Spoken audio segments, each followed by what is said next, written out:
Hello friends, आप लोग कैसे हो। आई होप सभी अच्छे होंगे। इस वीडियो में हम लोग factorisation by grouping the terms देखने वाले हैं।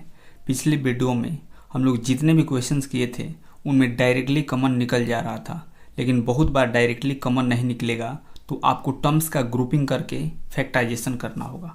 ठीक है, एक एग्जाम्पल आपके सामने लिखा गया है, इसको सॉल्व करके समझते हैं। अगर आप इन दोनों टर्म्स का और इन दोनों टर्म्स का ग्रुपिंग करते हो तो ये फैक्टराइजेशन नहीं हो पाएगा। क्यों? क्योंकि इन दोनों टर्म्स में कुछ भी कॉमन निकलता हुआ नहीं दिख रहा है। अगर आप ये दोनों टर्म्स और ये दोनों टर्म्स आपस में ग्रुपिंग किए तो काम हो जाएगा। क्यों? क्योंकि इन दोनों टर्म्स में आपको p कॉमन निकलता हुआ दिख रहा है और ये दोनों टर्म्स में 5 कॉमन निकलता हुआ दिख रहा है, तो मे भी फैक्टराइज हो जाए। तो इन दोनों टर्म्स को एक पास कर करके लिखते हैं। तो px plus P Q minus 5q minus 5x, ये दोनों एक पास और ये दोनों एक पास। अब देखो इस वाले टर्म में आपको p कॉमन निकलता हुआ दिख रहा है, तो इन दोनों को एक ब्रैकेट में डाल दो। px plus P Q plus minus 5q minus 5x, minus सहित इन दोनों टर्म्स को उठा के इसमें डाल दिए हैं। अब कॉमन लो, इधर से p कॉमन लोगे तो x प्लस क्यू बचेगा। इन दोनों में माइनस है तो माइनस बाहर निकाल सकते हो, 5 भी निकाल सकते हो, तो क्या बचेगा? q प्लस एक्स बचेगा। राइट, अब क्या कर सकते हो, ध्यान से देखो, यहाँ पे x प्लस क्यू है और यहाँ पे q प्लस एक्स है, यानी ये भी वही लिखा है जो कि यहाँ पे लिखा है। ठीक है, तो आप क्या कर सकते हो, इन दोनों को फर्दर कॉमन निकाल के लिख सकते हो। तो x प्लस क्यू अगर आप कॉमन निकाल दिए तो यहाँ से इस वाले टर्म से x प्लस क्यू बाहर गया तो यहाँ पे p बच जाएगा, और यहाँ से x प्लस क्यू बाहर गया तो यहाँ पे 5 बच जाएगा। तो यही आपका आंसर हो जाएगा इस फैक्टराइजेशन का। आई होप ये समझ में आया होगा। इसको वीडियो पॉज करके लिखो, अगला क्वेश्चन देखते हैं। उसी प्रकार से इस क्वेश्चन को ध्यान से अगर आप देखोगे तो अगर आप ये दोनों टर्म और ये दोनों टर्म आपस में ग्रुपिंग करते हो तो यहाँ से कुछ भी कॉमन निकलता हुआ नहीं दिख रहा है। राइट, तो आपको अच्छे से ग्रुपिंग करना पड़ेगा। अगर ये टर्म और ये टर्म आप आपस में ग्रुपिंग करते हो तो इस वाले टर्म से x बाहर निकलेगा तो x और y बचेगा, और इन दोनों के पास x और y है, तो ऐसे काम हो सकता है। तो X square minus X Y, इन दोनों टर्म को यहाँ पे, और ये plus y minus X X plus. अब क्या करो, दोनों को एक एक ब्रैकेट में डाल दो।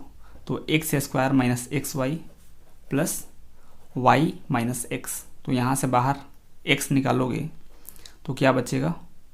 x माइनस वाई बचेगा, प्लस यहाँ पर भी एक्स वाई इस ब्रैकेट में है और इस ब्रैकेट में भी एक्स वाई है, लेकिन इसमें पहले x है बाद में y है, तो उसी प्रकार से इसमें भी पहले आप x लिख लो और बाद में y लिख लो।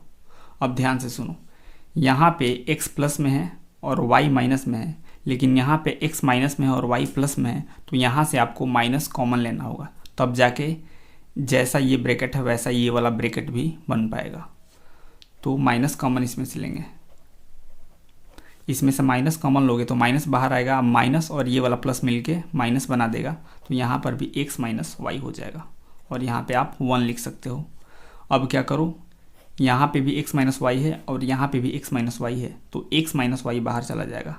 x माइनस वाई बाहर गया तो यहाँ से x माइनस वाई बाहर गया तो यहाँ पे x बचा और यहाँ पे माइनस 1 बचा, यानी finally x minus Y into X minus 1 आपका आंसर हो जाएगा।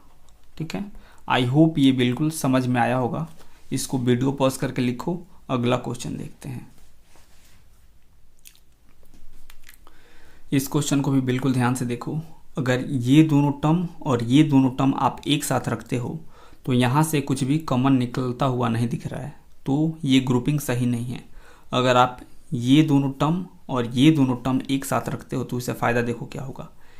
इन दोनों टर्म से e बाहर निकलेगा तो ब्रैकेट में a और b बचेगा, और इन दोनों को एक साथ रखोगे तो इसमें भी a और b आ रहा है, तो यहाँ से बहुत आसानी से सिंप्लीफाई होता हुआ दिख रहा है, तो ये वाला जो ग्रुपिंग है वो सही है। तो ये दोनों टर्म एक पास लिखते हैं, a square minus A B plus B minus A. अब क्या करो, इन दोनों को एक ब्रैकेट में डाल दो, a square minus A B, और इन दोनों को एक ब्रैकेट में डाल दो। अब यहाँ से आप a कॉमन लोगे तो a माइनस बी बचेगा, अब ध्यान से देखो, यहाँ पे इस वाले ब्रैकेट में ए और बी आ रहा है और इस वाले ब्रैकेट में भी ए और बी है, लेकिन इसमें पहले ए है बाद में बी है, तो इसमें भी हम लोग पहले ए और बाद में बी लिखेंगे। तो ए माइनस में है और बी प्लस में है। अब ध्यान से सुनो, ये जो ब्रैकेट है इसमें ए प्लस में और बी माइनस में है, और यहाँ पे ए माइनस में और बी प्लस में है, यानी यहाँ से जब आप माइनस कॉमन ले लोगे तो बिल्कुल यही वाला ब्रैकेट यहाँ पे भी बन जाएगा। तो फर्दर आप कॉमन लेके इसको फिर फैक्टराइज कर सकते हो। तो हम लोग इस ब्रैकेट से माइनस कॉमन लेंगे, तो ये ए इंटू ए माइनस बी हो जाएगा, और यहाँ से माइनस बाहर निकलेगा तो माइनस और ये वाला प्लस मिल के यहाँ पे माइनस बना देगा, और यहाँ पे ए माइनस बी हो जाएगा। फिर जब आप इससे अंदर मल्टीप्लाई कर करके देखोगे तो सेम यही वाला आपके पास आ जाएगा।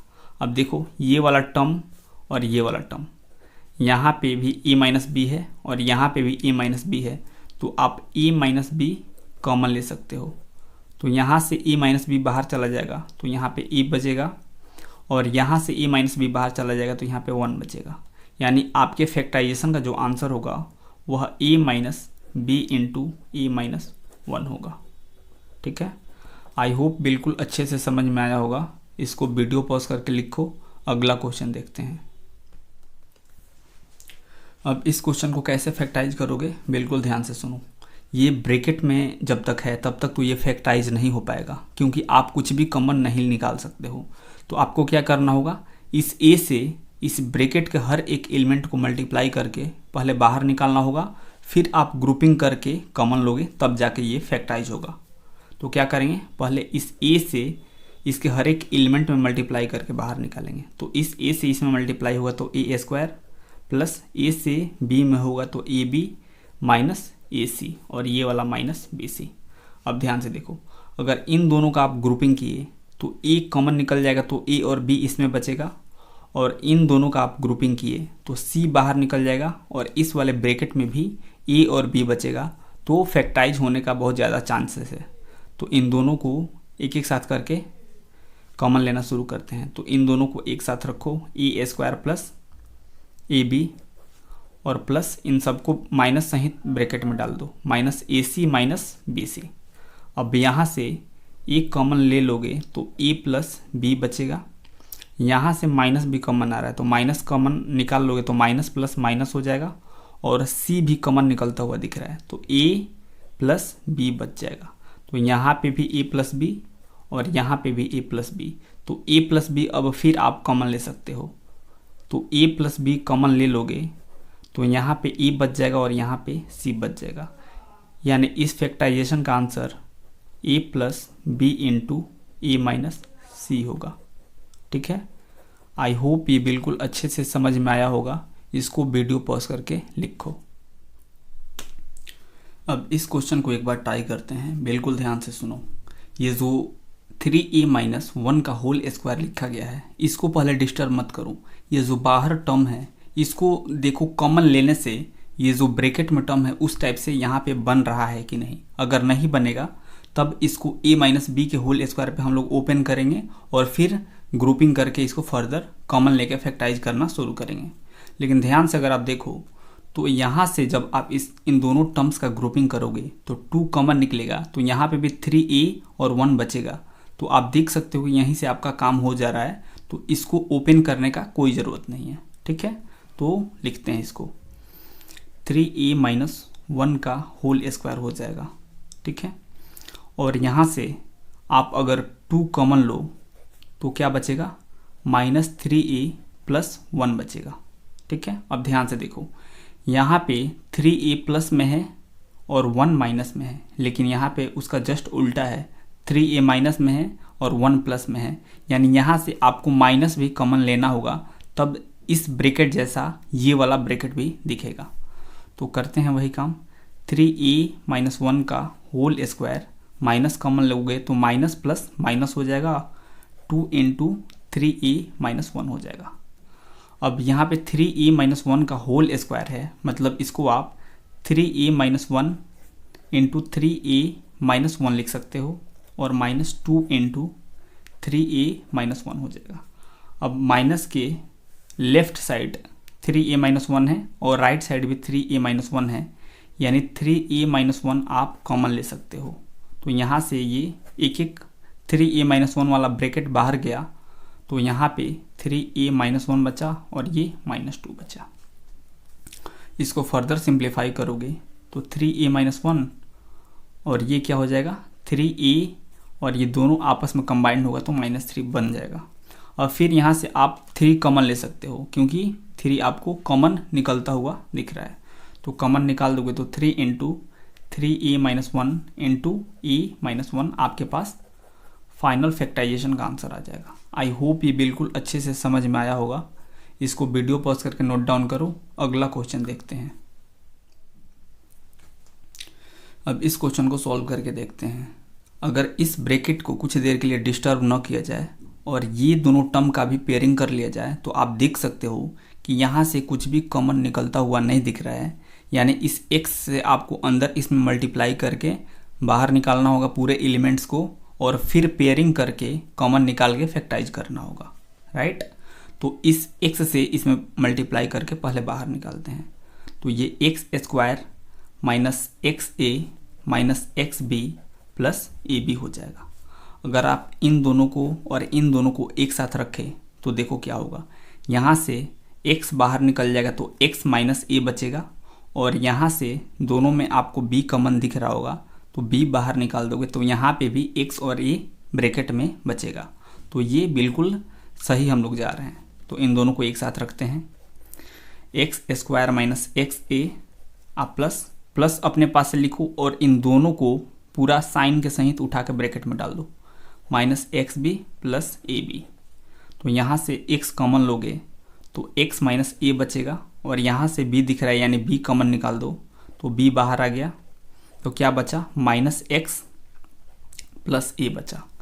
अब ध्यान से देखो, यहाँ पे x प्लस में और a माइनस में है, लेकिन यहाँ पे x माइनस में और a प्लस में है। यानी यहाँ से आपको माइनस भी कॉमन लेना होगा, तब ऐसा जाके ये वाला ब्रैकेट भी दिखेगा ताकि आप कॉमन फिर निकाल सको। तो यहाँ से माइनस हम लोग फिर कॉमन लेंगे तो x × x - a, और माइनस कॉमन लोगे तो माइनस, और ये वाला प्लस मिलके -b बना देगा, और यहाँ पे x - a बन जाएगा। अब दोनों के पास x - a आ चुका है तो x - a आप कॉमन ले लो, और यहाँ से x - a गया तो यहाँ पे x और यहाँ पे b बच गया। तो ये आपका आंसर है फैक्टराइजेशन का। आई होप ये बिल्कुल समझ में आया होगा। इसको वीडियो पॉज करके लिखो। अगला क्वेश्चन देखते हैं। ये लास्ट क्वेश्चन है, एक बार इसको ट्राई करके देखते हैं कि ये कैसे सॉल्व होगा। ध्यान से देखो, यहाँ पे दो आपको ब्रैकेट दिख रहा है, राइट, और दोनों ब्रैकेट में अलग अलग टाइप के टर्म हैं, यानी इसको आप कॉमन नहीं ले सकते हो, ठीक है। यानी इसको फैक्टराइज करने के लिए आपको इस AB से इस ब्रैकेट के हर एक एलिमेंट को मल्टीप्लाई करना होगा, और इस x से इस ब्रैकेट के हर एक एलिमेंट को मल्टीप्लाई करके पूरे टर्म्स को बाहर निकालना होगा, और फिर मतलब इस तरीके से ग्रुपिंग करना होगा कि ये फैक्टराइज हो पाए कॉमन लेके, ठीक है। तो पहले इसको मल्टीप्लाई करके बाहर निकालते हैं। तो AB से x² में मल्टीप्लाई होगा तो AB x² होगा, और AB से 1 में मल्टीप्लाई होगा तो AB होगा। उसी प्रकार से x से a² में मल्टीप्लाई होगा तो x a² होगा प्लस x b², ये हो जाएगा x से b में मल्टीप्लाई होगा तो, ठीक है।